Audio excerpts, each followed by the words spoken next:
Morning to all of you. Good morning, good morning. चलिए, कल की क्लास में क्या हुआ था थोड़ा डिस्कस करें। अभी कल की क्लास में क्या पढ़ाया था? क्लास हमारा चलता ही नहीं रहा। सर सबको म्यूट कीजिए।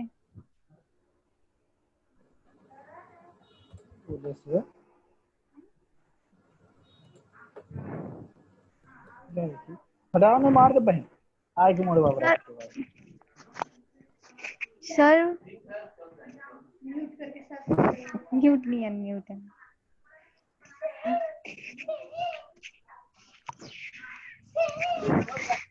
Hello sir.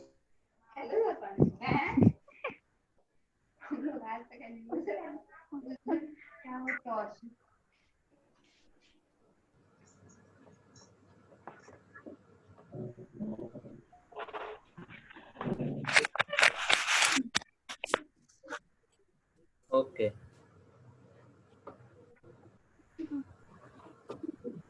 म्यूट नहीं हुआ क्या? सभी लोग बात कर रहे हैं। Sorry.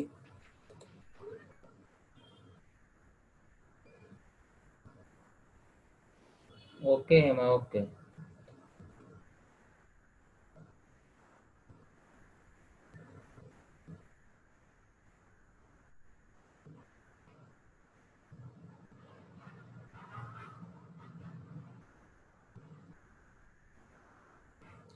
Okay, good morning Raj, good morning.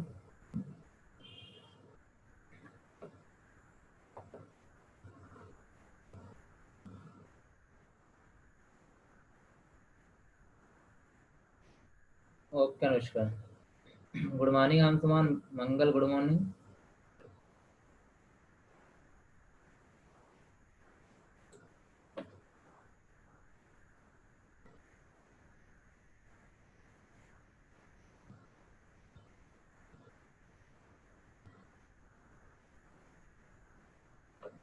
Okay, good morning Akanshu, Varun, Shubham, good morning to all of you.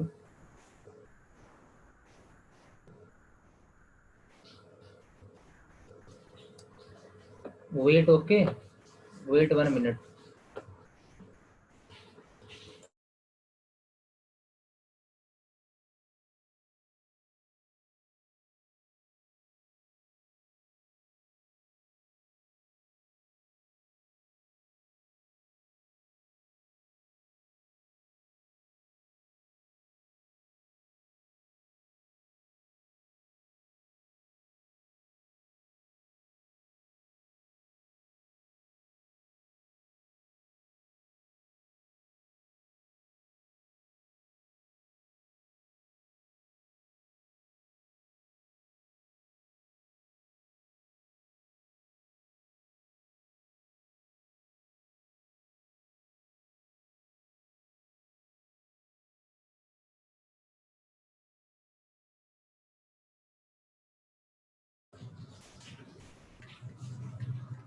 Okay, voice clear है मेरी? सभी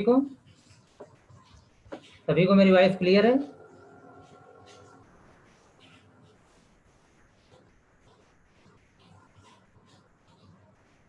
ओके, एनालिसिस ऑफ एल्गोरिथम पढ़ा रहे थे ना? जी जी जी।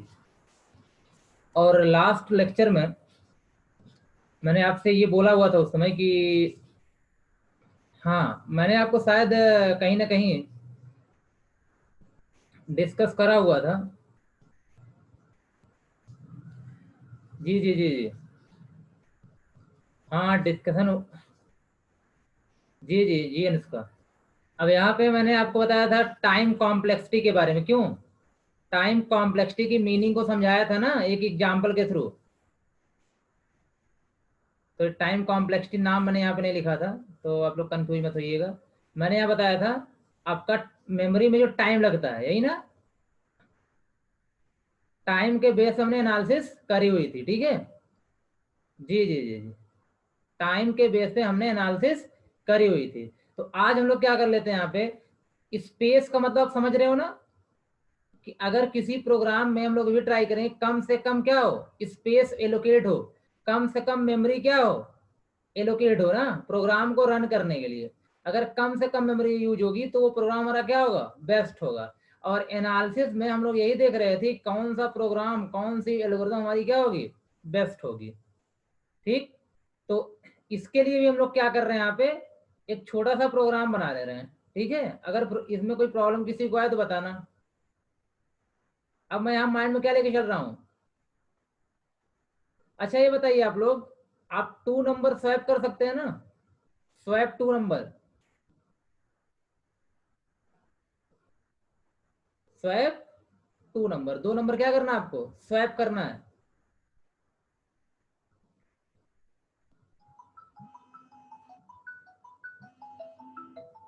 प्रोग्राम हो जाएगा सभी का।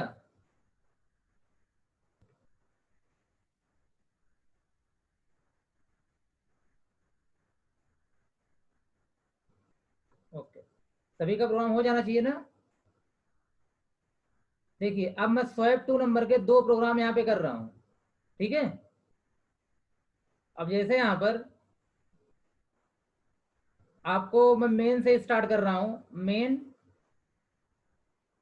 और सभी आई थिंक आप लोगों ने किया होगा। ठीक है, तो मैं यहाँ पे सिंपली INT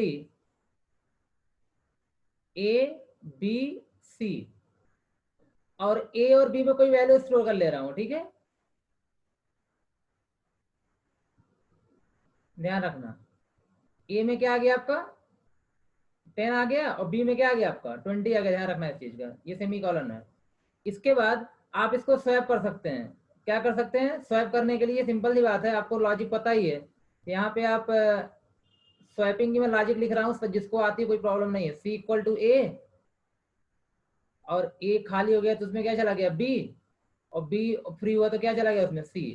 अब यहाँ पे आप क्या करेंगे, अगर A और B को प्रिंट करा देंगे, मैं सिंपली प्रोग्राम नहीं ऐसे लिख दे रहा हूँ। ठीक है, ये एक प्रोग्राम है, और एक प्रोग्राम ये है मेन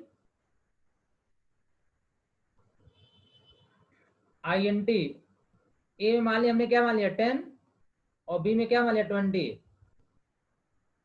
और मैं लिख दिया A equal to A plus B, और यहाँ पे लिख दिया फिर मैंने क्या, आपका दोनों ऐड हो गया। ऐड होने के बाद सिंपल सी बात है, यहाँ पे A, या बोल सकते हैं आप A equal to A minus B, या B equal to A minus B। इस तरीके से भी आप क्या कर सकते हैं, स्वैप कर सकते हैं, यही ना। दोनों लॉजिक सभी को पता है ना, दोनों लॉजिक के बारे में आपको पता है कि नहीं।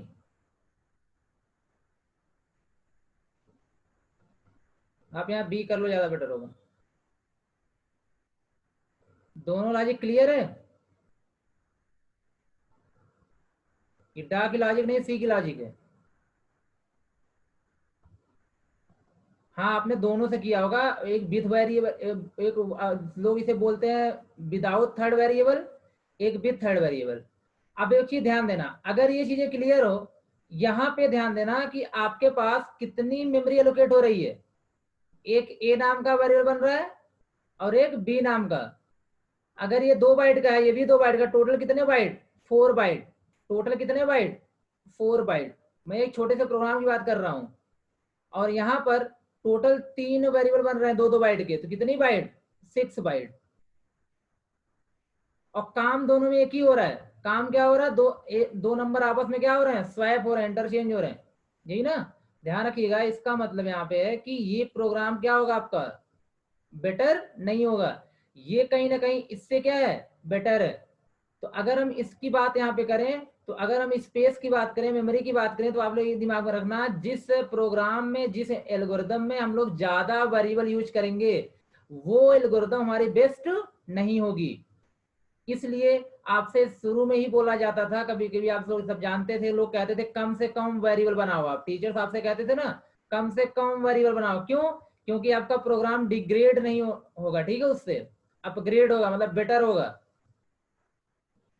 जब रन करेगा तो सिंपल सी बात है कि हाँ, ज्यादा स्पेस नहीं लेगा। क्लियर है ना।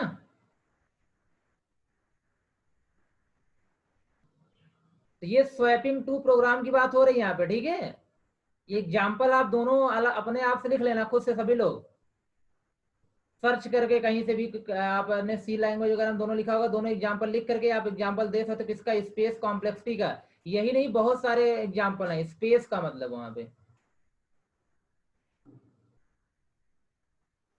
चलिए देखिएगा, मैं इसे इरेज कर रहा हूं।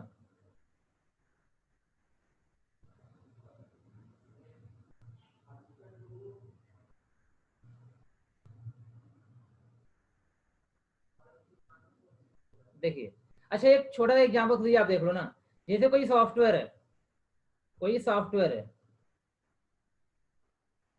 ठीक। सॉफ्टवेयर अगर मान लेते हैं एक ही काम करने के लिए है, चलिए मैंने आपसे बोला कि ये जो सॉफ्टवेयर है, ये आप सिंपल सी बात है, कोई मीडिया प्लेयर है, कोई मीडिया प्लेयर है। अब ये मीडिया प्लेयर है, यहाँ पे दो है, ठीक है। एक काम दोनों का सेम है, वर्क दोनों का क्या है, सेम है, पूरी फंक्शनैलिटी सेम है। अगर ये कितने का है, 90 मान लेते हैं यहाँ पे, ये कितने का है, 98 MB का है, और ये कितने का है, 20 MB का है। तो आपके लिए बेटर कौन होगा? आपके लिए बेटर, आप किसको इंस्टॉल करना चाहोगे?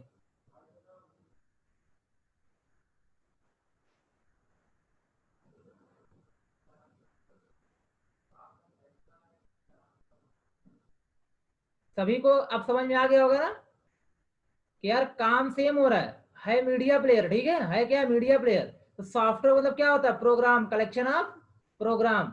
और प्रोग्राम से पहले क्या बनती है, एल्गो। प्रोग्राम से पहले क्या बनती है, एल्गो। इसका मतलब है हमको वो एल्गोरिथम ऐसे डिजाइन करनी है इसमें कम से कम वेरिएबल बने। अगर कम से कम वेरिएबल बनेंगे तो मेमोरी में जगह कम से कम लेगा वो प्रोग्राम, वो सॉफ्टवेयर रन करने के लिए। बात समझना यहाँ पे। इसीलिए हम लोग यहाँ पढ़ते हैं एनालिसिस करना बहुत इंपॉर्टेंट, बहुत जरूरी है। क्योंकि अगर हम एनालिसिस नहीं करेंगे, नहीं पढ़ेंगे यहाँ पे, तो आई थिंक हम ये भी नहीं पता लगा पाएंगे कौन सा प्रोग्राम, कौन सी एल्गोरिथम आपकी क्या है, बेस्ट है। तो ओवरऑल समझ में आ गया होगा एनालिसिस का मतलब क्या होता है यहाँ पे। क्लियर है ना सभी को? एनालिसिस का मतलब क्लियर है? आगे कंटिन्यू करें Shashikant? Okay, very good. Okay Srishti, देखिए अब यहाँ पे हेडिंग बनाइएगा, कॉम्प्लेक्सिटी। कॉम्प्लेक्सिटी एग्जाम में क्वेश्चन आपको इस नाम से भी आता है, कॉम्प्लेक्सिटी क्या होती है। ओके, ध्यान से सुनना। एग्जाम में आपके सामने क्वेश्चन इस नाम से आता है कि कॉम्प्लेक्सिटी क्या होती है। तो दरअसल जो आप पढ़ के आ रहे हो वही कॉम्प्लेक्सिटी है। मैंने एक दो बार आई थिंक बोल भी दिया था, टाइम कॉम्प्लेक्सिटी और स्पेस कॉम्प्लेक्सिटी। तो कॉम्प्लेक्सिटी क्या होती है, ध्यान रखना, complexity of program, complexity of program. ध्यान देना आप लोग, कॉम्प्लेक्सिटी देखिए क्या होती है, पहले समझ लीजिए। किसी भी प्रोग्राम को रन करने के लिए, किसी भी प्रोग्राम को रन करने के लिए जितने टाइम और जितने मेमोरी की रिक्वायरमेंट होती है, उसी को हम लोग क्या बोलते हैं, उस प्रोग्राम की कॉम्प्लेक्सिटी। तो प्रोग्राम की कॉम्प्लेक्सिटी क्या होती है, किसी भी प्रोग्राम को रन करने के लिए जितने टाइम और जितने मेमोरी की रिक्वायरमेंट होती है वही क्या होती है, इसकी कॉम्प्लेक्सिटी होती है। ठीक है, लिखिएगा यहाँ पे, total time and space or memory is needed या is required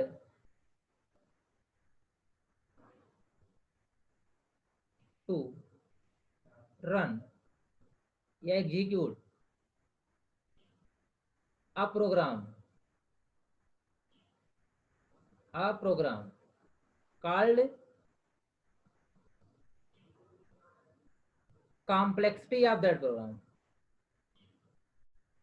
complexity of that program,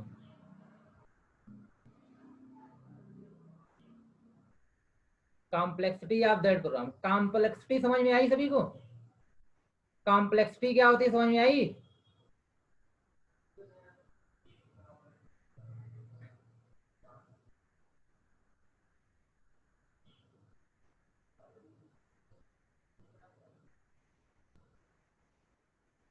okay Hema. Complexity क्या होती है, आपको क्लियर हो चुकी होगी ना। Okay Srishti. Shashikant no, why? यहाँ पे कुछ नहीं है। अब यहाँ पे ध्यान देना, मैं बोला हूं आप एक प्रोग्राम क्या कर रन करा रहे हो, एक प्रोग्राम यहाँ पे आप क्या कर रहे हो, रन करा रहे हो।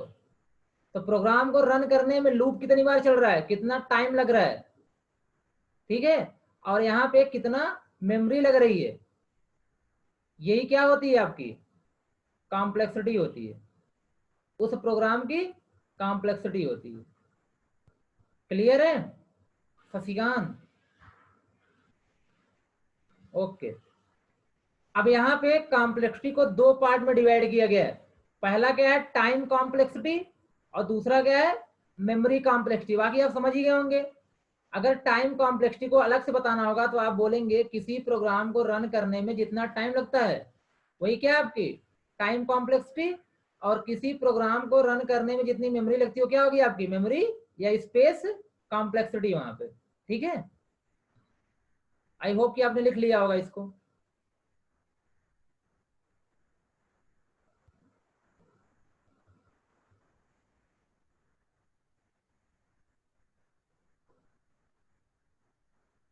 ओके, देखिए यहाँ पे लिख लीजिएगा अगली line, there are two types of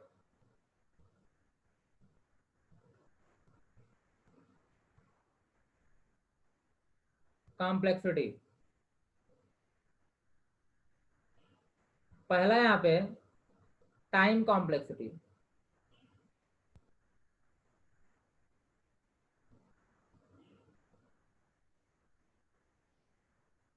जब एग्जाम में ये आएगा आपका टाइम कॉम्प्लेक्सिटी, तो आप सिंपल सी बात है यहाँ पे लिख सकते हैं total time is required to completion of a program, completion of a programme.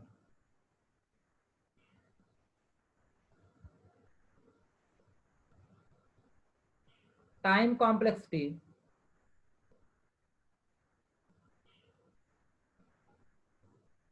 is measured on the basis of loop,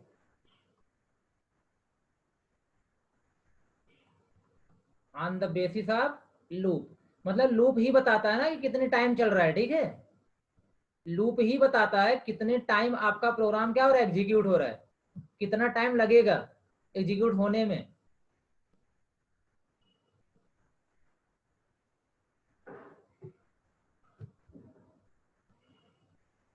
और आपको एग्जाम्पल मैंने जो दिया था यहाँ पे याद होगा, एग्जाम्पल मैंने आपको इवन आड नंबर का कराया था, वो किसका एग्जाम्पल है, टाइम कॉम्प्लेक्सिटी का। या तो आप प्राइम नंबर को आपके प्रोग्राम में सी लैंग्वेज प्राइम नंबर को दो तरीके से कराया हो गया, ठीक है, प्राइम नंबर फाइंड आउट करने के तरीका दो बताया गया होगा ना। ठीक है, तो दोनों में इसको भी आप लोग क्या कर सकते हो, वहां से भी वेरीफाई कर सकते हैं, एक में लूप ज्यादा चलता है एक में कम चलता है। तो अगर लूप ज्यादा चल रहा है तो प्रोग्राम अच्छा नहीं है, बेटर नहीं है। अगर लूप कम टाइम चल रहा है तो प्रोग्राम क्या है आपका बेटर है। सभी को क्लियर है टाइम कॉम्प्लेक्सिटी? टाइम कॉम्प्लेक्सिटी सभी को क्लियर है?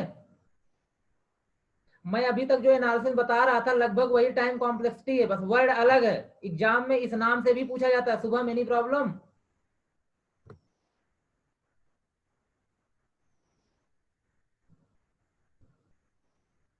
Okay Ajay, Arvind, Anshuman, Varun, Kajal, Raj, very good, Anushka.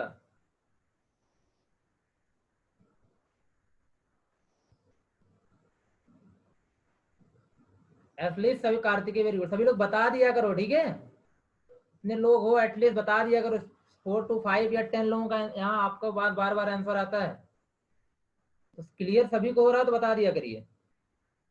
Okay, चलिए इरेज कर सकते हैं इसे। Okay Nikhil, Atul very good, Ankit, रजत।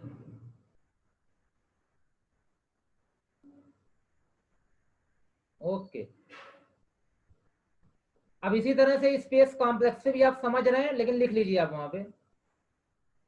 नमिता ओके, अमन वेरी गुड। नमिता देखिए स्पेस कॉम्प्लेक्सिटी, देखिए आप लोग बोलते रहे, हमें पता चलता रहेगा ना सभी के बारे में, ठीक है। स्पेस कॉम्प्लेक्सिटी, और जिसको ना आए तो जरूर बोल दिया करिए सर समझ में नहीं आया। लिखिएगा, total memory is required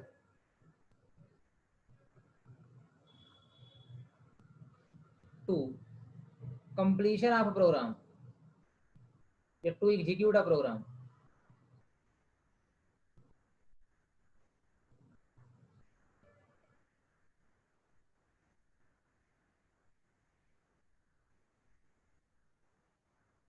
number of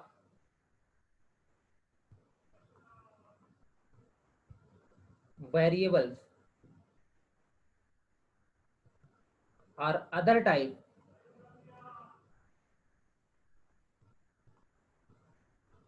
memory location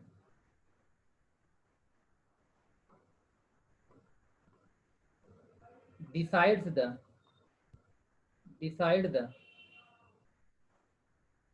space complexity।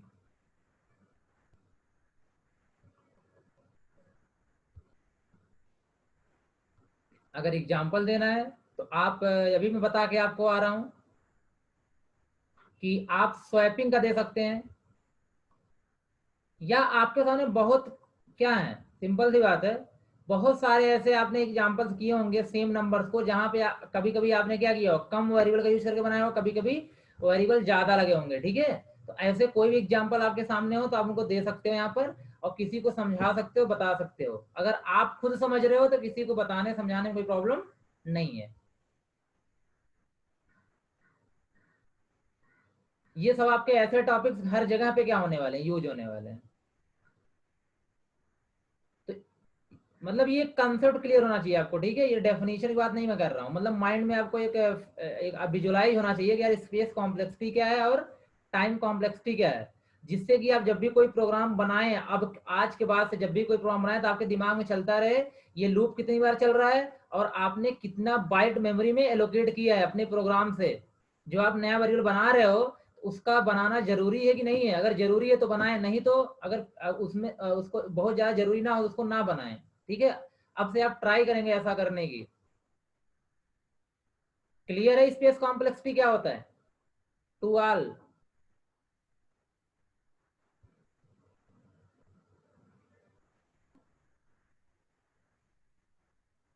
सभी को क्लियर है?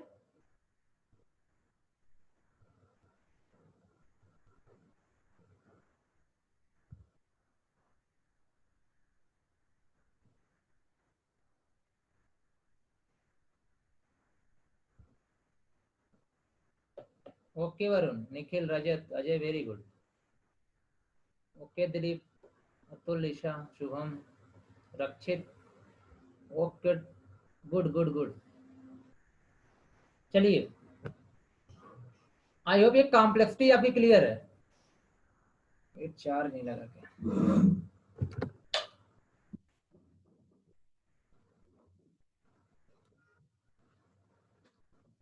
ओके ओके नमिता, अच्छा वेरी गुड। चलिए देखिएगा, इसके बाद आपका जो भी यहाँ पे कॉम्प्लेक्सिटी के बाद जो आपकी एनालिसिस होती है, एनालिसिस के अंदर ही आता है कॉम्प्लेक्सिटी ना, आपने देखा भी कि हम एनालिसिस की ही बात यहाँ पर भी कर रहे हैं। इसके बाद लिखिएगा types of analysis of algorithm.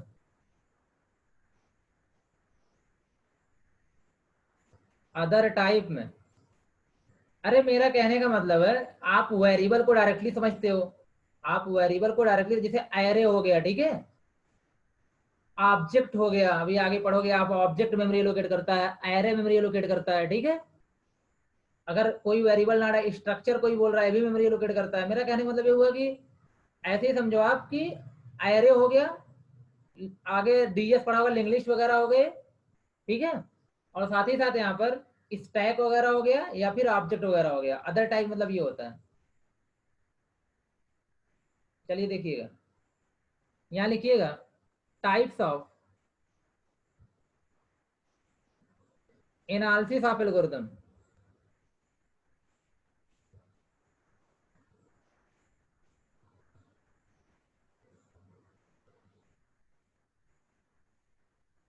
जो एल्गोरिथम की एनालिसिस होती है वो टोटल 3 टाइप्स की होती है। एक होती है worst case analysis, worst case analysis. एक होता है, दूसरा होता है एवरेज केस एनालिसिस,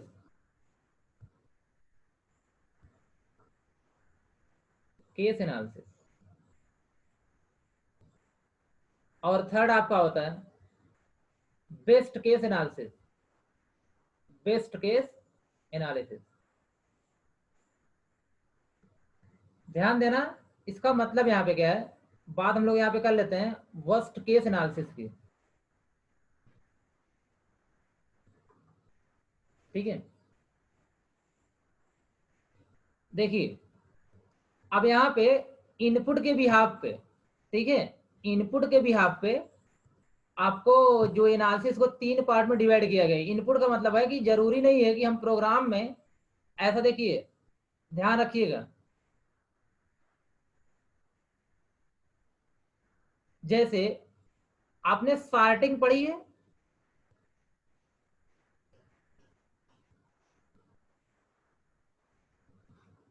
सॉर्टिंग सभी लोगों ने पढ़ी है। सॉर्टिंग एक प्रोसेस होता है जिसमें हम क्या करते हैं, सारे एलिमेंट को एक रजत नो,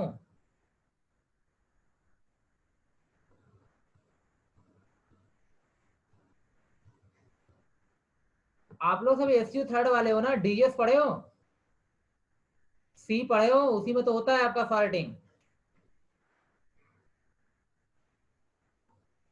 जी सृष्टि, देखिए सॉर्टिंग क्या होता है, मैं ऐसी नाम बता दे रहा हूं आपको। ढेर सारे क्या दिए जाएंगे, एलिमेंट दिए जाएंगे। ठीक है, किसी भी आर्डर में आपको ढेर सारे एलिमेंट दिए जाएंगे ना, तो क्या करना है आपको, इसको असेंडिंग में, छोटे से बड़े में, या फिर बड़े से छोटे में, इसे क्या करना है आपको, अरेंज करना है। अगर आप या तो असेंडिंग आर्डर में या तो डिसेंडिंग आर्डर में इसे क्या करते हो, अगर आप अरेंज करते हो तो सिर्फ प्रोसेस को हम लोग क्या बोलते हैं, सॉर्टिंग बोलते हैं। ठीक है, तो सॉर्टिंग क्या होता है, ध्यान रखना, sorting is a process by which we can arrange the array of element in ascending or descending order। ठीक है, तो बोला जाए तो सॉर्टिंग कुछ और नहीं होता, एक ऐसा प्रोसेस होता है जिसमें हम एलिमेंट को असेंडिंग या डिसेंडिंग ऑर्डर में क्या करते हैं, अरेंज। चलिए मैं बता दूंगा कुछ सॉर्टिंग वगैरह यहाँ पे, ठीक है, थोड़ा बहुत पढ़ा भी दूंगा। अभी आप बेसिक कैसे करते हो सब बता दूंगा, लेकिन अभी आप देखो यहाँ पे कि सॉर्टिंग होती क्या है। जैसे ध्यान देना, मैंने आपसे कहा बस सॉर्टिंग समझना, तो सभी के लिए यहाँ बता दे रहा हूँ, फिर से इसको क्लियर कर रहा हूँ, सभी के लिए यहाँ बता दे रहा हूँ मैं। Sorting it is the process of arranging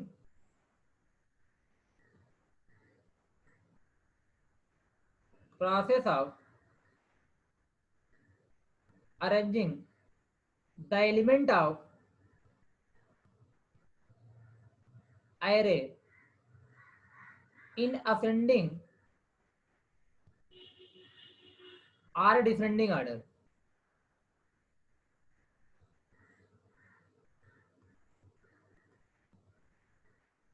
ये होती है सॉर्टिंग।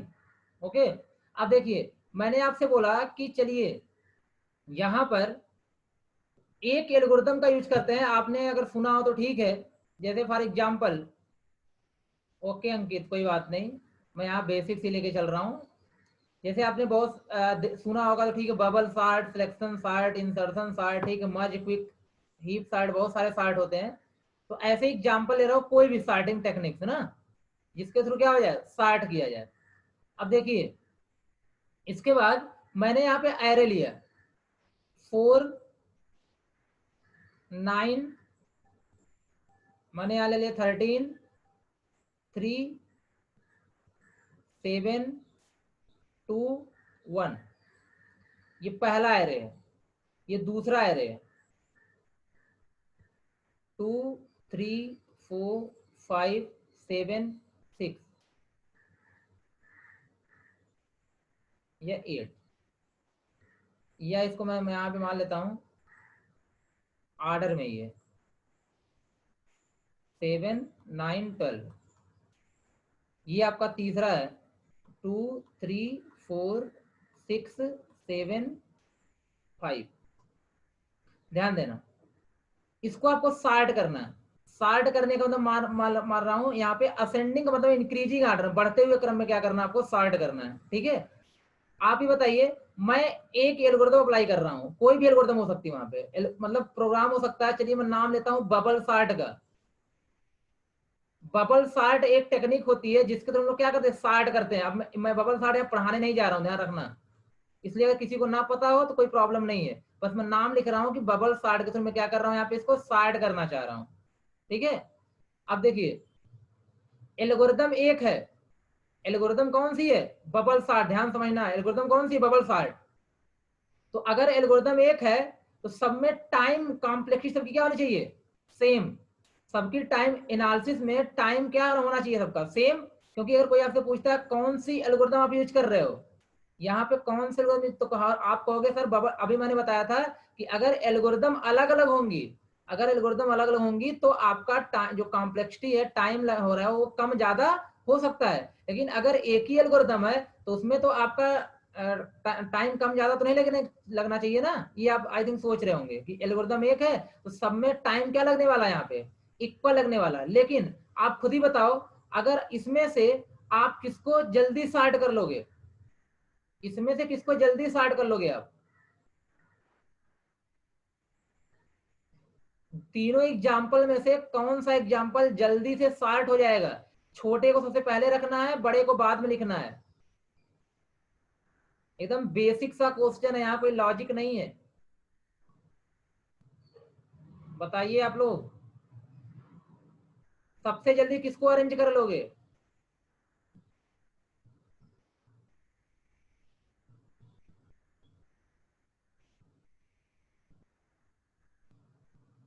थर्ड को।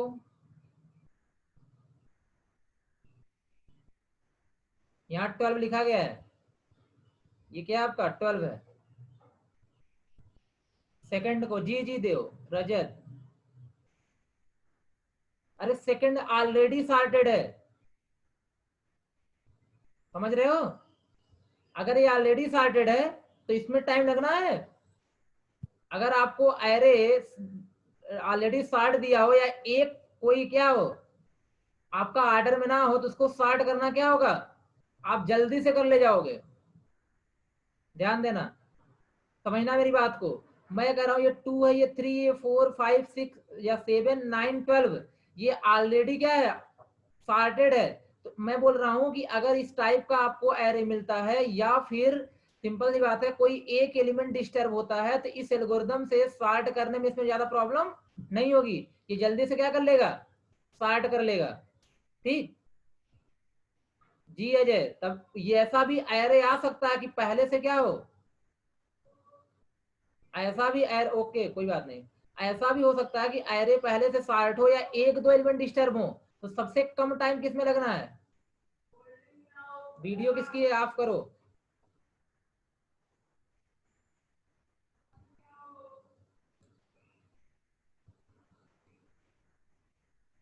ठीक है, इसके बाद टाइम किस में लगना है, ध्यान रखना, इसके बाद थर्ड वाले में टाइम लगना है। सबसे ज्यादा टाइम कहां लगेगा आपका, फर्स्ट वाले में, इसमें ज्यादा डिस्टर्बेंट एलिमेंट आपका। ठीक है, ओके, मतलब समझ में आ रही चीजें आपको।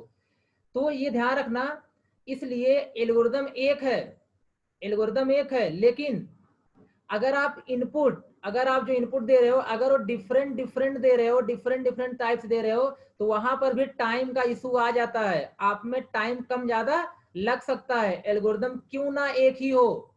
ठीक है, इसलिए इसको 3 कैटेगरी में डिवाइड किया गया है। अगर हम ये बोलते हैं कि उसी एल्गोरिथम में 3 केस हो जाते हैं, अगर बहुत ज्यादा टाइम लग रहा है, अगर बहुत ज्यादा टाइम लग रहा है, ये क्या हो जाएगा, वर्स्ट केस। ये कैसा केस है, वर्स्ट केस है।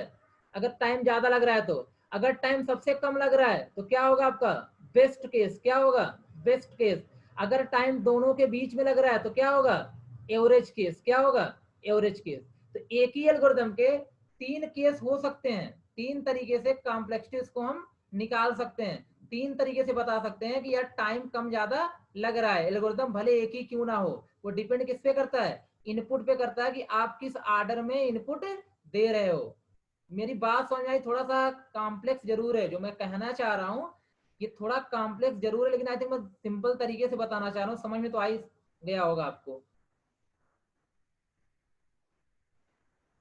बस मैं ये कहना चाह रहा हूं कि अगर आप इनपुट डिफरेंट तरीके से दोगे तो उसमें टाइम डिफरेंस लगेगा।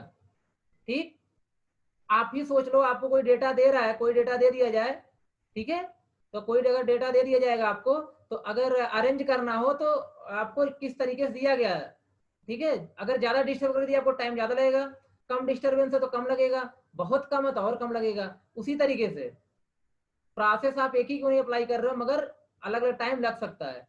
जहां ज्यादा टाइम लगेगा वो क्या होगा आपका, वर्स्ट केस। जहां पे सबसे कम टाइम है वो क्या होगा आपका, बेस्ट केस।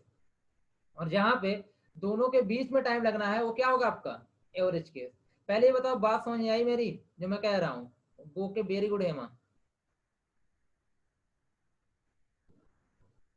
नहीं आई हो आप बताओ यहाँ पे, ठीक है। यार डा है, मैंने आपसे बताया था कि डा और आर्किटेक्चर ऐसे सब्जेक्ट है कंप्यूटर साइंस के जिसको अगर आपने समझ लिया तो आप कुछ भी पढ़ सकते हैं। ध्यान रखिएगा, डा अभी आप में जो जो है मैं उसकी बात कर रहा हूं, और सीए कंप्यूटर आर्किटेक्चर। और अगर आपने दोनों को सही तरीके से पढ़ लिया तो आप कोई भी चीज कंप्यूटर साइंस आसानी से पढ़ सकते हैं। लेकिन अभी आप में दो हैं, एक दो सब्जेक्ट और है, ठीक है, जो बहुत डीबीएमएस भी है। ये तो बहुत टफ नहीं है मगर बहुत इंटरेस्टेड है, कॉन्सेप्चुअल है। ओके अनुष्का, चलिए मैं एक बार फिर क्या करूंगा ना, एक न्यू एग्जाम्पल के थ्रू इसको समझाऊंगा, ठीक है। आपको एक न्यू एग्जाम्पल लेके इसको मैं फिर से समझा दूंगा, थोड़ा और क्लियर हो जाएगा। और फिर हम लोग क्या करेंगे, किसी एक सार्टिंग को लेकर के तीनों केस निकाल लेंगे। ओके, क्योंकि एक समझ में आएगा तभी आगे मतलब आपको क्लियर होगी सारी चीजें, तो कोई मतलब नहीं है यहाँ पे, ठीक। अब आज वैसे मीटिंग एंड होने वाली है, तो आज के लिए इतना रखते हैं, मिलते हैं नेक्स्ट क्लास में इसी के दूसरे एग्जाम्पल के साथ। Okay, thank you. Okay Mangal. Okay.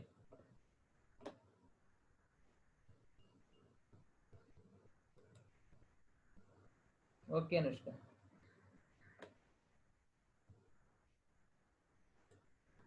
Thanks to all.